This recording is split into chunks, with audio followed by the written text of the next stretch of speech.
Alors on va montrer que le produit d'une suite tendant vers 0 par une suite bornée est une suite qui tend vers 0. Donc je prends ANB et BN de suites réelles, telles que d'une part limite de n est nulle et BN est une suite bornée et je montre que le produit ANBN tend vers 0. Donc j'utilise la définition de la limite pour montrer que ANBN tend vers 0, c'est-à-dire je dois montrer la phrase quel que soit epsilon appartient à R plus étoile, il existe N0 appartient à N, tel que quel que soit N appartient à N, si N supérieur ou égal à N0, alors valeur absolue de ANBN moins la limite, c'est-à-dire 0, est inférieur ou égal à epsilon.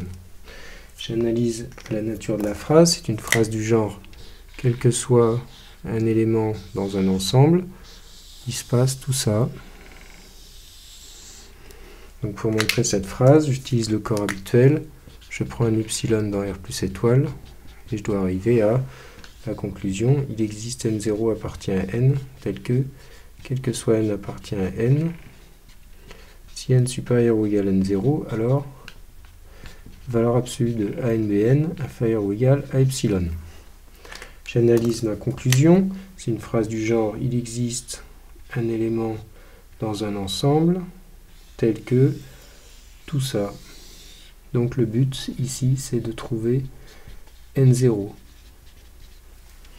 Pour ça donc je fais une analyse puis une synthèse. Analyse, recherche de N0. Donc je cherche une condition sur N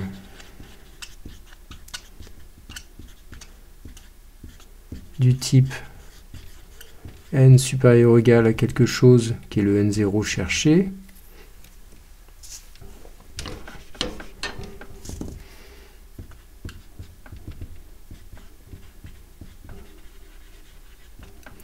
Pour avoir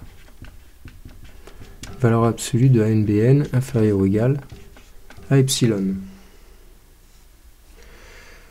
Or, valeur absolue de ANBN, je peux dire que c'est valeur absolue de AN fois valeur absolue de BN. Valeur absolue de AN, je vais pouvoir déjà le rendre inférieur à epsilon si n suffisamment grand parce que n tend vers 0.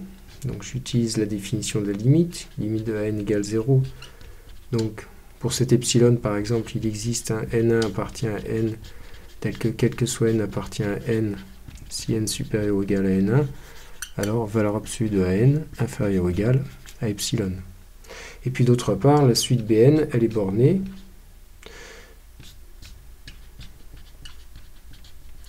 Donc je sais qu'il existe un réel M positif, tel que quel que soit N appartient à N, si N, c'est rien du tout, tel que quel que soit N appartient à N, valeur absolue de BN inférieure ou égale à grand M. Donc, si je prends n supérieur ou égal à n1, j'aurai valeur absolue de AN fois valeur absolue de BN inférieur ou égal. Donc, le AN il est inférieur à epsilon, le BN il est inférieur à grand M, en valeur absolue. Alors, c'est pas tout à fait ce que je voulais, puisque moi je voulais à la fin valeur absolue de NBN inférieur ou égal à epsilon, et non pas epsilon fois M. Mais je vois que il suffirait ici que j'ai du epsilon sur M pour avoir à la fin du epsilon. C'est-à-dire il suffirait ici d'avoir du epsilon sur M. Et ça c'est tout à fait possible puisque dans la définition de la limite, je peux très bien choisir de prendre ici epsilon sur M qui est un nombre strictement positif. Je dois quand même m'assurer que M n'est pas nul. Donc ici je vais prendre M dans R plus étoile, ce qui n'est absolument pas gênant puisqu'il suffit de prendre un majorant qui est suffisamment grand, c'est-à-dire non nul. Et donc à ce moment-là, on a tout ce qu'il faut. On voit que le N1 ici, ça sera le N0 cherché. Ce qui fait que d'ailleurs dans la synthèse, on pourra prendre directement ici, appeler N1, ne pas l'appeler N1, mais l'appeler N0, puisque ce sera le N0 qu'on voulait trouver. Alors on y va pour la synthèse. Donc de la synthèse, je vais garder ces deux phrases qui permettent de définir N0. Alors je vois d'ailleurs que j'ai besoin d'abord de décrire cette phrase qui concerne Bn, parce que j'ai besoin de connaître grand M pour ensuite utiliser epsilon sur grand M. Donc il faudra que j'inverse l'ordre des phrases dans la synthèse.